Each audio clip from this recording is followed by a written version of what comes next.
हाँ जी students, NEET के students के लिए ये वीडियो है जो नीट की प्रिपरेशन कर रहे हैं, बायोलॉजी की प्रिपरेशन कर रहे हैं। बहुत इंपॉर्टेंट पॉइंट्स हैं इसमें कोई भी एक्स्ट्रा पॉइंट्स नहीं है, सिर्फ इसमें इंपॉर्टेंट पॉइंट्स हैं इस वीडियो में। ये देखिए, यहाँ पे आप डायग्राम देख रहे हैं प्लांट सेल का और एनिमल सेल का। इसमें जो डिफरेंसेस हैं हमें सामने दिखाई दे रहे हैं, और जो हमें क्या है कि जो सिमिलर ऑर्गेनेलीज होती हैं प्लांट सेल और एनिमल सेल की, वो मैंने यहाँ मिड में मैंशन कर दी हैं। ये हमारी प्लांट सेल होती है, ये हमारी एनिमल सेल होती है। प्लांट सेल और एनिमल सेल में सबसे बड़ा डिफरेंस ये होता है कि प्लांट सेल के अंदर सेल वॉल होती है, लेकिन एनिमल सेल में सेल वॉल नहीं होती। और ऐसे ही मेम्ब्रेन जो होती है, प्लाज्मा मेम्ब्रेन जो होती है, वो एवरी टाइप ऑफ सेल्स में प्रेजेंट होती है। और वो क्या करती है, ऑर्गेनेलिस को, जो साइटोप्लाज्मिक फ्लूइड हो गया उसको, ऑर्गेनेलिस को, इंटरनल मैट्रिक्स को मेंटेन करके रखती है, उसको प्रोटेक्ट करके रखती है। यहाँ पे जो हमारी देखिए ऑर्गेनेलिस है, जैसे गोल्जी वेसिकल्स होते हैं, ये क्या काम करते हैं, ये एक्सट्रैक्शन का और काम करते हैं। जो भी सेल्स के अंदर एक्स्ट्रा रेजिड्यूअल पार्टिकल्स बच जाते हैं उसको क्या करते हैं, एक तरह से एक्सट्रैक्ट कर देते हैं। नेक्स्ट गोल्जी एपरेटस भी बोलते हैं इसको। और जो मेम्ब्रेन भी दोनों में प्रेजेंट होती है। आगे जो नेक्स्ट वाली ऑर्गेनेली है वो है पेरोक्सिज्म, पेरोक्सिजोम भी दोनों में प्रेजेंट होती है। और साइटोप्लाज्म तो एवरी सेल में प्रेजेंट होता है, कोई ऐसी सेल नहीं जिसमें साइटोप्लाज्म नहीं होता है। साइटोप्लाज्म के अंदर ही, साइटोप्लाज्म क्या होता है, इंट्रा सेलुलर मीडियम होता है किसी भी सेल का। नेक्स्ट होता है राइबोसोम, इसको हम बोलते हैं प्रोटीन फैक्ट्री।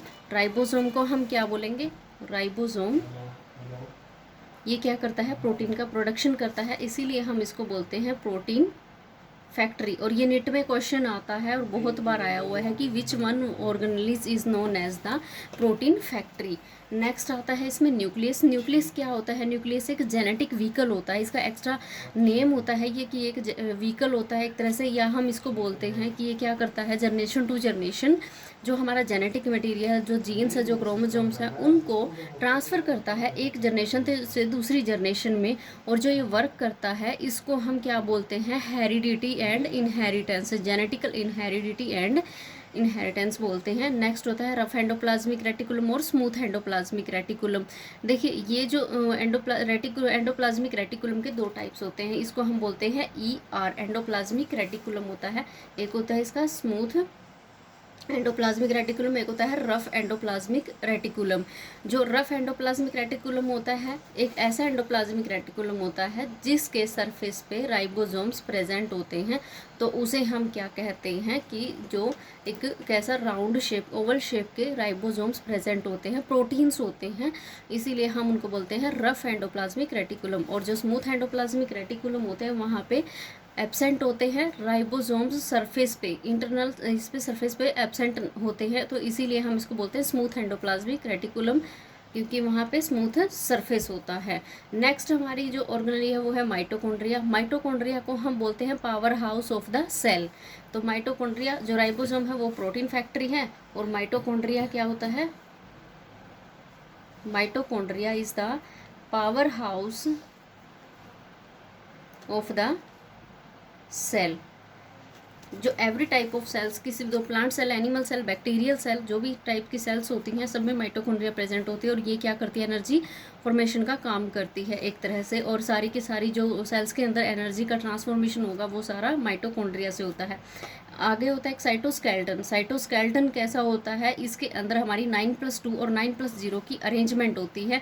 अब 9+2 और 9+2 क्या होते हैं, सेंट्रियोल्स होते हैं। ये जो सेंट्रोजोम्स होते हैं हमारे, इनके अंदर ही क्या होते हैं, सेंट्रोजोम्स होते हैं। और ये साइटोस्केलेटन भी दोनों सेल्स में प्रेजेंट होता है, क्योंकि ये मोस्ट इंपॉर्टेंट पार्ट होता है। अब जो स्पेसिफिक पार्ट होते हैं प्लांट सेल के, वो कौन से होते हैं, वो क्लोरोप्लास्ट होता है, जो कि इसमें फोटोसिंथेसिस में हेल्प करता है। सेल वॉल भी प्लांट सेल में प्रेजेंट होती है। और अमाइलोप्लास्ट भी जो ऑस्मोसिस और रिवर्स ऑस्मोसिस में वर्क करता है। और ट्रांसफ्यूजन में जो क्या होता है, किसी भी प्लांट के अंदर रूट्स से लेकर जो लीव्स तक का पानी जाता है या फिर न्यूट्रिएंट जाता है, मिनरल जाते हैं, वो किसके थ्रू जाते हैं, एमोप्लास्ट और जाइलम और फ्लोएम टिश्यू की उसमें जाते, प्रेजेंस में जाते हैं। एक होता है वैक्यूल। वैक्यूल जो होता है वो प्लांट सेल जो होते हैं ना, उसमें ऑस्मोसिस का वर्क करता है और डिफ्यूजन का वर्क करता है, इसीलिए यहाँ पे ये वर्किंग में होता है। लेकिन एनिमल सेल में ये वर्किंग में नहीं होता। यहाँ पे होता है एक लाइजोसोम। लाइजोसोम का एक एक्स्ट्रा नाम भी होता है, इसको बोलते हैं सुसाइडल बैग। क्योंकि ये अपने आप ही ख़त्म हो जाता है, इसीलिए हम इसको सुसाइडल बैग बोलते हैं। और ये क्या करता है, जो एक्स्ट्रा कंटेंट होता है सेल का, जो एक्स्ट्रा सेलुलर कंटेंट होता है उसको लेके क्या कर देता है, ये उसको डाइजेस्ट कर देता है, डिग्रेड कर देता है, तो इसीलिए हम उसको सुसाइडल बैग बोलते हैं। सेंट्रोजोम भी जो कि यहाँ पे प्रेजेंट नहीं होता है हमारी प्लांट सेल में, जो एनिमल सेल में प्रेजेंट होता है। ये इंट्रोडक्शन और इसके बहुत इंपॉर्टेंट पॉइंट्स है जो यहाँ से ही क्वेश्चन हमारे नेट के अंदर आते हैं। नेक्स्ट हमारा इसमें इम्पोर्टेंट पॉइंट आता है कि सेलुलर ऑर्गेनाइजेशन होता क्या है। सेलुलर ऑर्गेनाइजेशन वैसे तो बोलते हैं हम कि जो एक सेल्स है, सेल से आगे टिश्यू बन गया, ग्रुप ऑफ सेल्स टिश्यू बन गया, और ग्रुप ऑफ टिश्यूज़ क्या होता है, एक ऑर्गन बन जाता है, और ऑर्गन से आगे क्या बनता है हमारा, एक पर्टिकुलर कोई भी स्पीसीज या ऑफस्प्रिंग बन गया, और जैसे कि more than 2 offsprings make the community, अब ये कम्युनिटी बना देते हैं। मेम्ब्रेन स्ट्रक्चर एंड फंक्शन में क्या होता है हमारा, सेल थ्योरी आता है, प्रोकैरियोटिक सेल आता है, यूकैरियोटिक सेल आता है, और प्लाज्मा मेम्ब्रेन जो होता है हमारा, उसके फंक्शन और प्रॉपर्टीज़ क्या क्या होती हैं। नीट के अंदर जो क्वेश्चन आते हैं वो आते हैं साइज से रिलेटेड, कि किस जोन सी जो सेल्स होती हैं कि किसका साइज़ कितना बड़ा है और किसका साइज़ कितना छोटा है, तो यही क्वेश्चन इसमें बनते हैं। जैसे कि हमारा जो न्यूरॉन होता है, न्यूरॉन सेल बॉडी होती है वो 70 माइक्रोमीटर की होती है, सबसे लंबी सेल्स होती है बॉडी की, longest cell of the body. Human RBC का जो साइज़ होता है वो 7 to 8 माइक्रोमीटर होता है। एचेरिया कोलाई जो बैक्टीरिया होता है 1 to 5 माइक्रोमीटर लॉन्ग होती है। नेक्स्ट हमारा T4 बैक्टीरियोफेज जो होता है वो 225 नैनोमीटर लॉन्ग होता है। टोबैको मोज़ेक जो वायरस होता है उसका 300 नैनोमीटर लॉन्ग होता है। अब इसमें जो साइज़ होता है वो वेरी करता है, कैसे वेरी करेगा, देखिए इसमें जो फॉर्मूला होता है हमारा 2R क्या होता है, 2R इंटू 10⁻, ये माइक्रो की वैल्यू हमारी 10⁻6 होती है, और डायमीटर कैसे निकालते हैं हम, 2R से निकालते हैं। अब टिपिकल जो ह्यूमन सेल है, टिपिकल ह्यूमन सेल का कितना होता है, 10 माइक्रोमीटर से 50 to 100 माइक्रोमीटर तक हो सकता है। और ऐसे ही हम इसमें क्या करते हैं, जो इम्पोर्टेंट पॉइंट को मार्क करेंगे, तो जो वायरसेस हैं उनका हाई साइज़ होता है या हाई लार्जेस्ट साइज़ होता है सेल्स में। बैक्टीरिया का मीडियम, बैक्टीरियल सेल का मीडियम साइज़ होता है, और जो आगे जो सेल्स होती हैं अदर सेल्स होंगी उनका लो होता है। तो सबसे ज़्यादा हमारा किसका होता है, वायरसेस का होता है। अब आगे करेक्टरिस्टिक्स क्या, आगे हमारा जो एक देखिए माइंड मैप यहाँ पे बनाया हुआ है, ये कैसे बनता है ये देखिए। जैसे कि ऑर्गेनिज्म है नॉन सेलुलर और सेलुलर के बेसिस पे हमने इसका क्लासिफिकेशन कर दिया।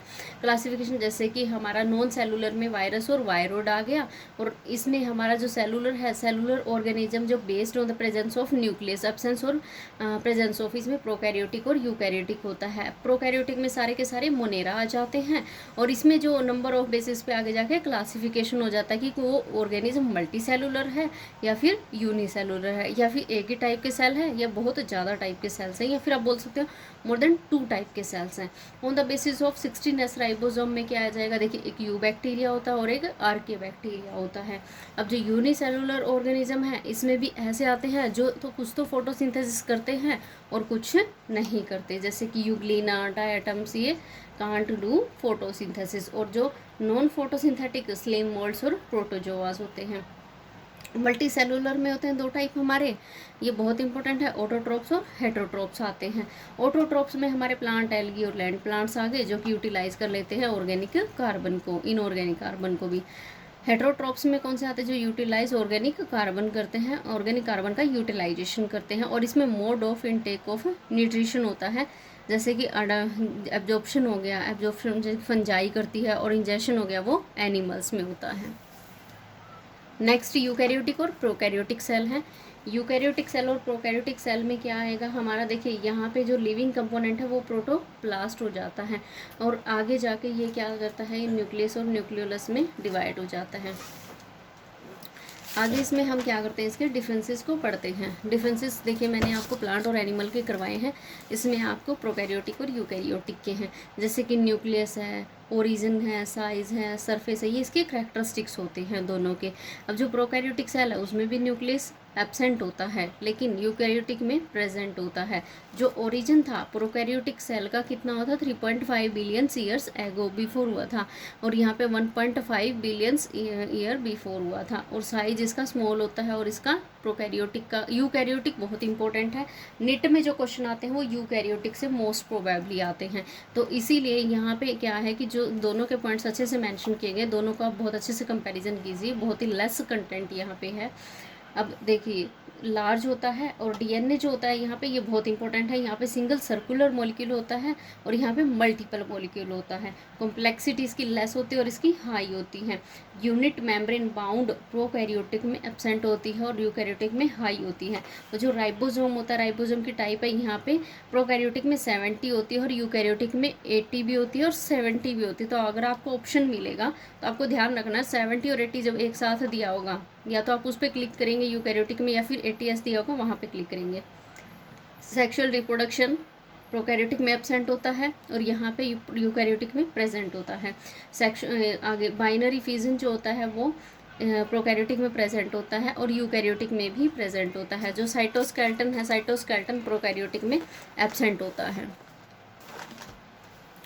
ये देखिए यहाँ पे, और जो माइक्रोट्यूबल साइटोस्केलेटन है और यहाँ पे माइक्रोट्यूबल और माइक्रोफिलामेंट यूकैरियोटिक में प्रेजेंट होते हैं। अच्छा, मोटेलिटी कैसे होगी, जो कि मोशन कैसे होता है बॉडी का, वो रोटेटरी मोशन होता है, और यहाँ पे डायनामिक मोशन होता है जो कि जिगजैग मोशन में चलते हैं। आगे हमारे पास जो डिफरेंस आता है वो डिफरेंस आता है बैक्टीरिया सेल का, एनिमल सेल का और प्लांट सेल का। ये देखिए बहुत इंपॉर्टेंट नोट्स हैं।